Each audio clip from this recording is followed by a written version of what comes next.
bahwasannya sabatul ilmi bil mudzakarah wa barakatuhu bil khidmah wa naf'uhu bi ridhas syaikhi. Tetapnya ilmu itu dengan mudzakarah. Ilmu yang kita pelajari di pondok pesantren itu akan menetap di dalam otak kita ketika kita sering bermudzakarah. Mudzakarah ini artinya adalah mengingat kembali, bukan mudzakarah dari kata-kata dzakara yudzakiru, dzakar-dzakaran, bukan. Tapi maksudnya di sini adalah mutalaah, mudzakarah. Jangan diselewengkan ke sana. Wa barakatuhu bil khidmah, sedangkan barokahnya ilmu itu dengan memakai khidmah. Assalamualaikum warahmatullahi wabarakatuh.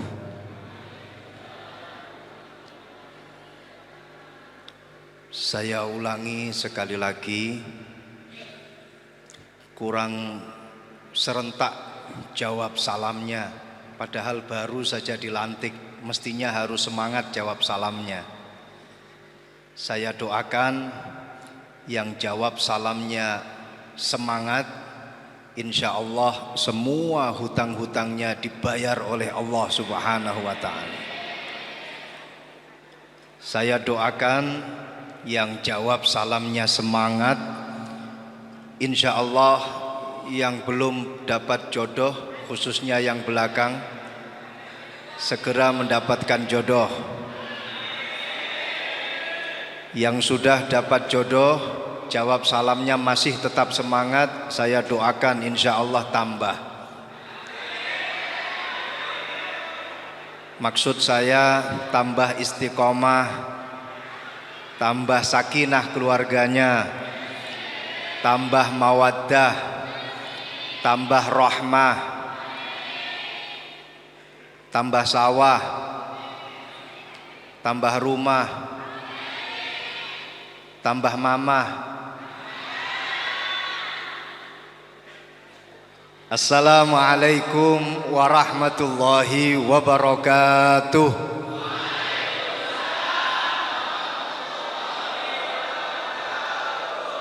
Alhamdulillah, kalau didengar cara jawab salamnya, rata-rata yang hadir di majelis ini semua hutangnya banyak. Bismillahirrahmanirrahim. Bismillahi amantu billah, tawakkaltu ala Allah, masya Allah, la hawla wa la quwwata illa billahil aliyyil azim. Alhamdulillahi rabbil alamin, hamdan yuwafi ni'amahu wa yukafi'u mazidah. Alhamdulillah, alhamdulillahilladzi an'amana bihadhihi ni'mah. Alhamdulillahilladzi ajma'ana fi hadzal ma'hadil mubarak. Alhamdulillahilladzi ajma'ana fi hadzal majlisil mubarak.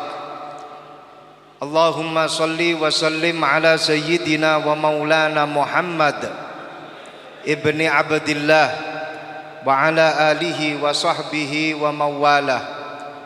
Qala rabbi shrah li sadri wa yassir li amri wahlul 'uqdatam min lisani yafqahu qawli, amma ba'du.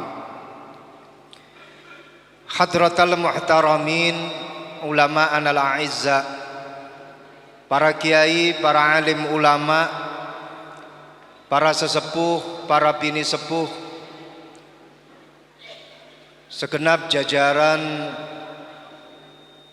syuriah, segenap jajaran tanfidiyah, badan otonom, lembaga, wabil khusus kepada keluarga besar Pondok Pesantren An-Nuqoyah, wabil khusus kepada beliau Kiai Hafidh, kepada beliau Kiai Khalilur Rahman, segenap para kiai, para alim ulama yang tidak bisa saya sebutkan namanya satu persatu. Wa nakhussu bidzikri, pertama saya sebut beliau adalah kakak saya, panjenenganipun Ibu Nyai Mas Adah binti Kiai Shahib binti Kiai Bisri. Saya sebut, saya khawatir kalau nanti tidak saya sebut, saya tidak boleh pulang dari Gulu-Gulu. Kepada beliau guru saya, ini pun juga harus saya sebut, beliau yang membimbing saya, yang membimbing disertasi saya, yang menguji saya, Wakil Ketua Tanfidiyah PWNU Jawa Timur, beliau adalah Profesor Dr. Abdul A'la.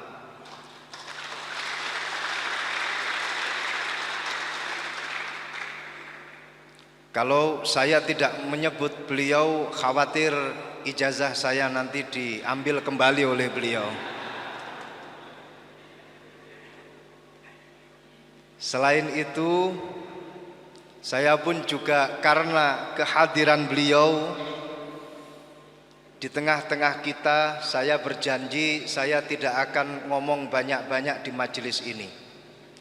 Saya khawatir nanti kualat dengan beliau. Dan juga kalau saya nanti bicara terlalu banyak, yang semestinya nilai saya di transkrip nilai ini cukup luar biasa. Kalau nanti ada salah-salah kata dari yang saya sampaikan di majelis ini, nanti bisa memberi efek mengurangi transkrip nilai doktoral saya. Juga teringat dengan satu makalah yang disampaikan oleh banyak sekali ulama, bahkan sahabat-sahabat juga menyampaikan makalah ini.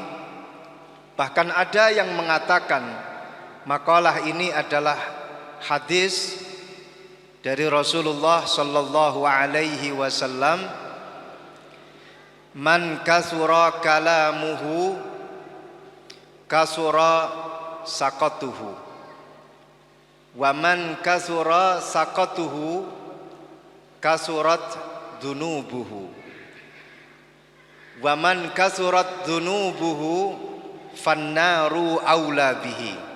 Apalagi saya diantri air minum oleh guru saya sendiri, ini saya harus lebih berhati-hati. Man kasura kalamuhu kasura saqatuhu. Barang siapa yang terlalu banyak omong, maka pasti akan sering mengalami jatuh dan jatuh. Dan barang siapa yang sering terjatuh, kasurat dunubuhu, maka pasti akan banyak dosa-dosanya. Waman kasurat dunubuhu fannaru aula bihi. Barang siapa yang banyak dosanya, maka neraka menjadi tempat yang pantas untuk dirinya. Makanya saya tidak mau neraka menjadi tempat yang pantas untuk saya. Sehingga dalam rangka ini saya akan mengurangi obrolan kita di sore hari ini. Insya Allah yang semestinya selesai jam 6 sore, saya pasti akan turun jam 5 sore. Saya juga pernah mendengar dari apa yang disampaikan oleh Al-Habib Salim Ibn Abdullah Asy-Syatiri, guru saya. Beliau sering dawuh kepada para santri-santrinya, man kasura kalamuhu kasura syarabuhu. Barang siapa yang banyak omongnya, pasti dia nanti akan kehausan sehingga dia banyak minumnya. Alhamdulillah saya sudah duduk di tempat ini hampir setengah jam, satu gelas saja belum saya minum, berarti masih belum kategori banyak. Man kasura kalamuhu kasura akluhu. Barang siapa yang banyak bicaranya, maka pasti akan banyak makannya. Kenapa? Karena terlalu banyak omong pasti merepotkan konsumsi. Waman kasura kalamuhu kasura syarabuhu wa kasura akluhu. Waman kasura syarabuhu wa kasura akluhu kasura naumuhu. Barang siapa yang sering banyak bicara, maka akan banyak minumnya, banyak makannya. Dan ketika banyak minum, ketika banyak makan, pasti dia banyak tidurnya karena kekenyangan. Dan sampai sekarang alhamdulillah saya belum merasa ngantuk. Ini menjadi pertanda saya belum banyak makan. Waman kasura naumuhu qallat ibadatuhu. Barang siapa yang banyak tidurnya, maka pasti qallat ibadatuhu, ibadahnya pasti sedikit. Waman qallat ibadatuhu fannaru aula bihi. Barang siapa yang sedikit ibadahnya, maka neraka akan menjadi tempat yang pantas untuknya. Sehingga dalam rangka untuk taat kepada apa yang disampaikan oleh Al-Habib Salim bin Abdullah Asy-Syatiri, dan juga karena taat kepada guru saya yang duduk di depan kita, saya tidak akan ngomong banyak-banyak di majelis ini, khawatir. Yang paling penting yang ingin kami sampaikan pertama kali adalah selamat dan sukses kepada para kiai, kepada para pengurus MWC Guluk-Guluk, kepada segenap para pengurus di tingkatan ranting, semuanya yang dilantik pada sore hari ini. Saya mengucapkan selamat dan sukses, semoga keberkahan menyertai kita. Dan ada satu pepatah dalam bahasa Jawa, manuk glatik cucuke abang. Ayo setelah dilantik ndang tandang. Jangan seperti manuk glatik cucuke ijo. Jangan seperti manuk glatik yang cucuknya hijau. Cucuk itu apa, Prof? Hah? Napa muncaan orang Madura nih kayak? Cocok ki. Jangan seperti manuk glatik cocoknya biru daun. Cocoknya hijau. Alias setelah dilantik, lah kok malah tambah bojo katanya.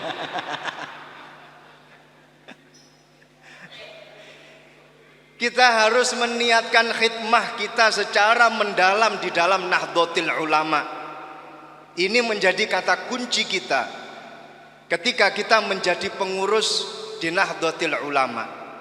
Dan inilah yang menjadi apa yang telah dilakukan oleh para kiai-kiai, para ulama-ulama kita terdahulu. Ketika mereka berada di Nahdlatul Ulama, ketika mereka berada di lingkaran Nahdlatul Ulama, mereka selalu mengedepankan khidmah. Maka para pengurus yang baru saja dilantik, dan juga kepada diri saya sendiri yang kebetulan juga berkhidmah di Nahdlatul Ulama, ayo bersama-sama kita meniatkan khidmah kita di setiap tingkah laku kita. Orang itu kalau banyak khidmahnya, maka yang terwujud itu adalah karomahnya. Ada satu makalah mengatakan, man kasurat khidmatuhu wajabat alaihil karomah. Barang siapa yang banyak khidmahnya, maka wajib atasnya untuk mendapatkan karomah. Sehingga kita tunggu saja Suriah yang terpilih di Guluk-Guluk Sumeneb ini sinten? Kiai Kiai sinten Yai?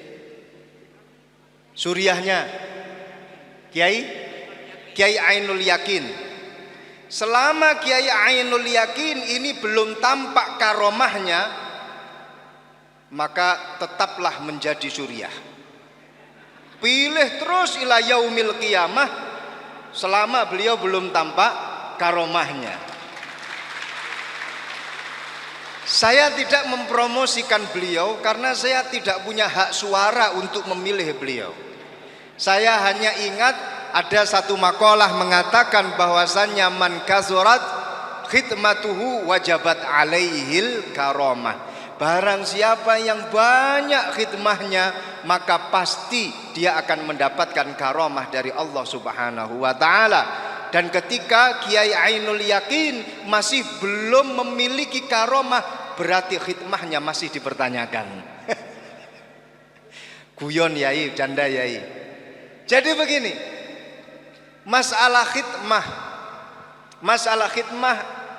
yang mana khidmah itu adalah al-i'anah lillah, al-i'anah linnasi lillah. Kita menolong kepada manusia karena Allah Subhanahu wa taala, bukan karena diri dia sendiri, bukan karena kepentingan dia sendiri, bukan karena kepentingan golongan internal dia sendiri, tapi karena lillah, Allah Subhanahu wa taala. Dan apa hubungannya dengan karamah? Sangat dekat sekali. Sampai-sampai As-Sayyid Muhammad Alwi Al-Maliki itu dawuh bahwasannya sabatul ilmi bil mudzakarah wa barakatuhu bil khidmah wa naf'uhu bi ridhasy syaikhi. Tetapnya ilmu itu dengan mudzakarah. Ilmu yang kita pelajari di pondok pesantren itu akan menetap di dalam otak kita ketika kita sering bermudzakarah. Mudzakarah ini artinya adalah mengingat kembali, bukan mudzakarah dari kata-kata dzakara yudzakiru, dzakar-dzakaran, bukan. Tapi maksudnya di sini adalah mutalaah, mudzakarah. Jangan diselewengkan ke sana. Wa barakatuhu bil khidmah. Sedangkan barokahnya ilmu itu dengan memakai khidmah. Seberapapun besar ilmu yang kita dapatkan dari pondok pesantren, kalau seandainya tidak kita khidmahkan di tengah-tengah masyarakat, maka ilmu itu tidak akan muncul barokahnya. Makanya kalau di pondok pesantren, khususnya di pondok pesantren Lirboyo, ini pun juga bukan karena nepotisme, bukan karena saya berasal dari Lirboyo, bukan, karena memang ini menjadi satu makalah yang dipegang oleh para santri. Mbah Kiai Mahrus Ali itu pernah dawuh, barang siapa yang keluar dari pondok pesantren, pulang dari pondok pesantren, sudah, pokoknya khidmah di tengah-tengah masyarakat, ngajar ngaji di tengah-tengah masyarakat. Ketika sudah ngajar ngaji di tengah-tengah masyarakat kok tidak bisa makan, potong telinga saya. Garansi dari Mbah Kiai Mahrus Ali. Potong telinga saya. Kalau seandainya tidak muncul barokahnya ilmu, ketika ilmu itu sudah ditransformasikan kepada masyarakat. Mbah Kiai muassis pondok pesantren Ploso, Mbah Kiai Jazuli, beliau pernah dawuh, santri-santri pulang dari pondok pesantren, khidmah di tengah-tengah masyarakat, menularkan ilmunya di tengah-tengah masyarakat, kemudian kok dirasa tidak bisa makan, pulang ke pondok, robek mulut saya. Ini Mbah Kiai Sepuh Pondok Ploso pernah dawuh seperti itu. Untuk gulu-gulu, mungkin Kiai Profesor A'la dawuh santri-santri gulu-gulu An-Nukoyah kalau pulang dari pondok sudah ngajar di tengah-tengah masyarakat kok masih belum bisa makan padahal sudah ngajar ngaji di tengah-tengah masyarakat. Mungkin jawaban beliau, kembali saja ke pondok, mondok lagi di pondok pesantren An-Nuqoyah. Karena saya yakin beliau sama dengan saya, masih belum berani menggaransi sampai berani menyobek mulut ataupun sampai memotong telinga. Saya yakin sama Kiai nggih. Wa naf'uhu biridha syaikhi. Sedangkan ilmu manfaatnya itu bisa kita rasakan ketika ini kita memiliki ridho dari guru-guru kita. Inti daripada itu semua adalah barokah yang kita dapatkan itu adalah lantaran khidmah. Lantaran khidmah.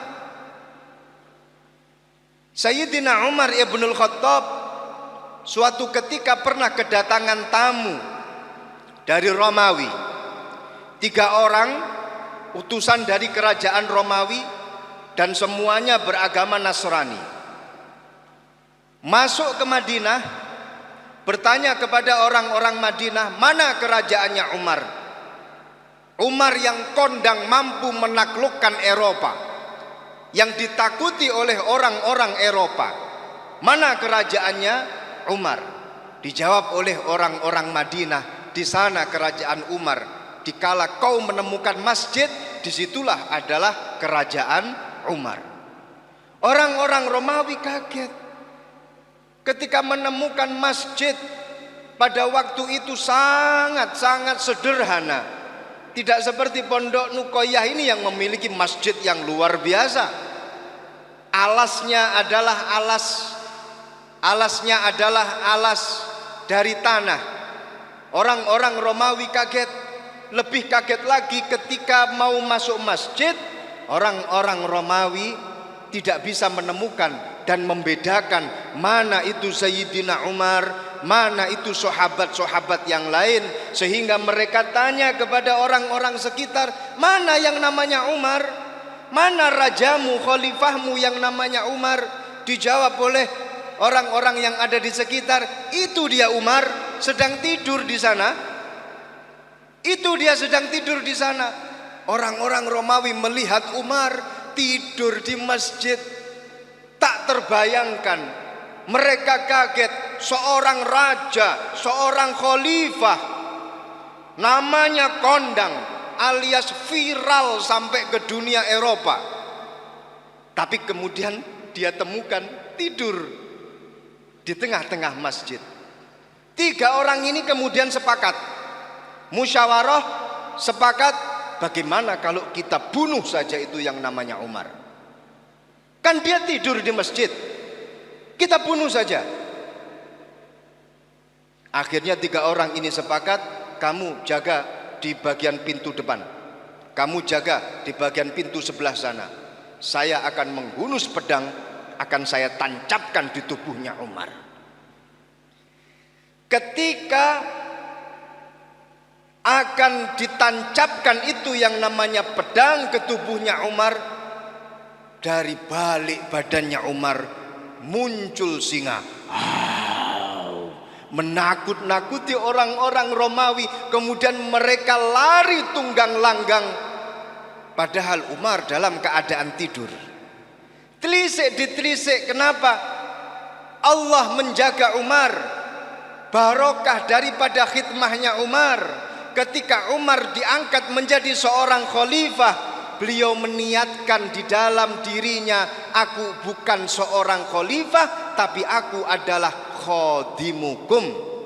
Aku adalah pelayan bagi kalian. Aku adalah pelayan bagi umat. Yang baru saja dilantik, betul dilantik, betul menjadi ketua, betul menjadi pengurus. Tapi ingat, dahulukanlah sifat khidmah di tengah-tengah masyarakat.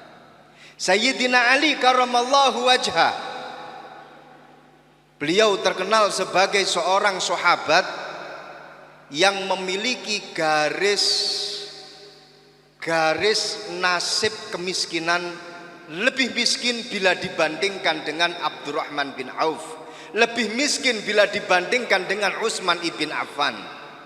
Istrinya Siti Fatimatuz Zahra sampai pernah mengatakan kepada suaminya Sayyidina Ali, wahai Ali, alhamdulillah aku bersyukur kepada Allah, 3 hari ini kau tidak memberi kami makan, sehingga kami, saya, Hasan, Husain, puasa selama 3 hari. Siti Fatimah tidak diberi nafkah oleh Sayyidina Ali, mengatakan alhamdulillah, semoga para ibu-ibu yang hadir di majelis ini bisa seperti Siti Fatimah. Semuanya sudah sepakat bilang amin. Ayo setelah acara ini kita coba tidak kita beri nafkah 3 hari 3 malam.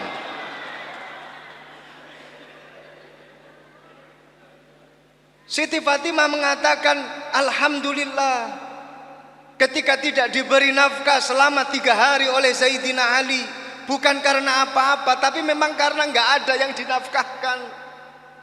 Masya Allah, Sayyidina Ali seorang laki-laki yang luar biasa. Ketika istrinya bilang seperti itu, langsung menancap di dalam hati, karena memang Sayyidina Ali adalah laki-laki yang luar biasa, bukan laki-laki yang penuh dengan gombal ataupun PHP, ataupun laki-laki yang selalu mengatakan dirinya luar biasa, tapi sebenarnya kalau sedang di luar biasa-biasa saja, dan bahkan tidak bisa keluar, sampai biasa saja juga nggak keluar. Sayyidina Ali Masya Allah luar biasa, bukan seperti buaya darat. Laki-laki kebanyakan semuanya buaya darat. Yang hadir di majelis ini pun juga rata-rata buaya darat. Mungkin hanya yang pegang mic saja yang bukan buaya darat. Dan juga guru saya Prof. Ala.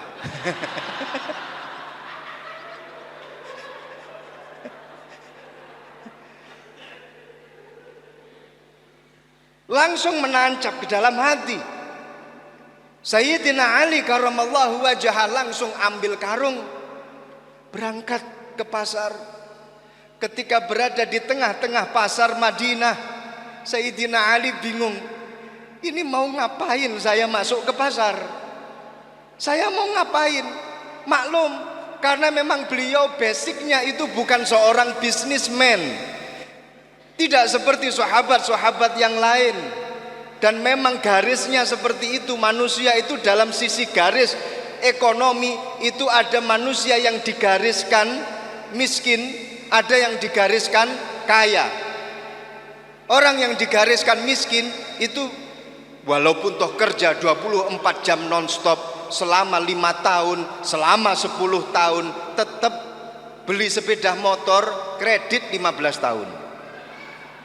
Tapi kalau memang garisnya ini sudah garis kaya, walaupun toh dia jarang bekerja, kemudian dia berjalan dan kemudian dia terkena batu, tersandung batu, kemudian dia marah, batu kemudian diambil mau dilempar, karena dia punya garis kekayaan di dalam dirinya. Batu yang akan dilempar itu ternyata akik, akhirnya kaya mendadak. Kira-kira yang hadir di sini rata-rata garis ke ekonominya miskin atau kaya? Atau kaya orang miskin? Ini Sayyidina Ali. Ketika masuk di Madinah, Sayyidina Ali bingung, ya Allah, aku mau ngapain? Sayyidina Ali kemudian bilang kepada orang-orang Madinah, wahai orang-orang Madinah, barang siapa yang ingin menyewa saya, sewa saya. Sewa saya, jadikan saya kuli. Apa yang kalian inginkan dari saya, kalian ingin saya mengangkat barang-barang kalian, akan saya angkat. Ketika Sayyidina Ali bilang seperti itu, orang-orang Madinah bingung. Ya Ali, kamu jangan bercandalah. Masa seorang khalifah nggak punya duit? Lurah aja tanah bengkoknya bisa 5 hektar. Betul? Kalau rektor perguruan tinggi sih nggak begitu banyak. apalagi mantan.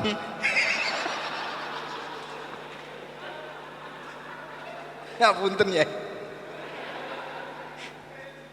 Ini nanti tolong diedit ya yang nikah ini. Ya Ali, jangan kau bercanda. Kau ini seorang khalifah, nggak mungkin lah kamu itu nggak punya duit. Sayyidina Ali malah justru menangis, ya Allah, aku ini nggak bisa kerja. Kemudian badanku ini aku jual pun nggak ada yang mau. Akhirnya Sayyidina Ali menangis sambil membuka karung, terus kemudian beliau mengambil pasir dimasukkan ke dalam karung sambil berdoa kepada Allah. Setelah itu tanpa terasa karungnya terasa penuh, karungnya tampak penuh. Sayyidina Ali pulang dalam perasaan hatinya, yang penting aku bisa membahagiakan istri dan keluargaku, istri dan anak-anakku. Minimal dia ketawa, minimal dia tersenyum ketika melihat aku membawa karung yang penuh dengan walaupun toh pasir di dalamnya. Dan betul, Sayyidatuna Fatimah Zahra melihat dari kejauhan, membuka jendela, Masya Allah, Abah datang, Abi datang, bawa karung, badannya sampai mengkek-mengkek seperti ini. Ini berarti pasti yang dibawa itu harta melimpah. Sayyidina Ali melihat dari kejauhan, ya Allah, Fatimah tersenyum, Fatimah tersenyum, Masya Allah. Sayyidina Ali kemudian masuk ke rumah Siti Fatimah dengan romantisnya berkata kepada Ali, wahai Ali, capek ya say?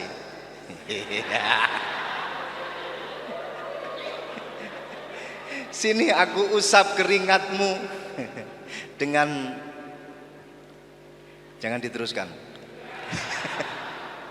Tapi yang jelas Sayyidatuna Fatimah Zahra ini adalah Masya Allah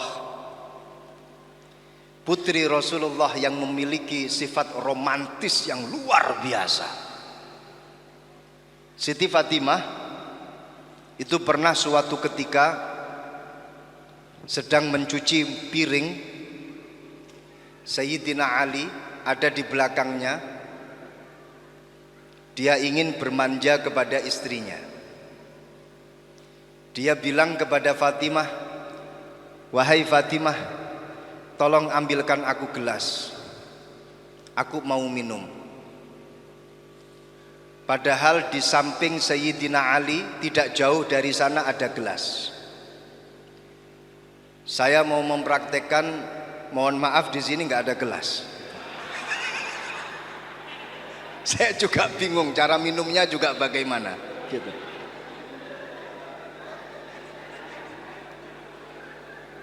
Tapi ini sama sekali tidak menyinggung yang membawa tadi, bukan?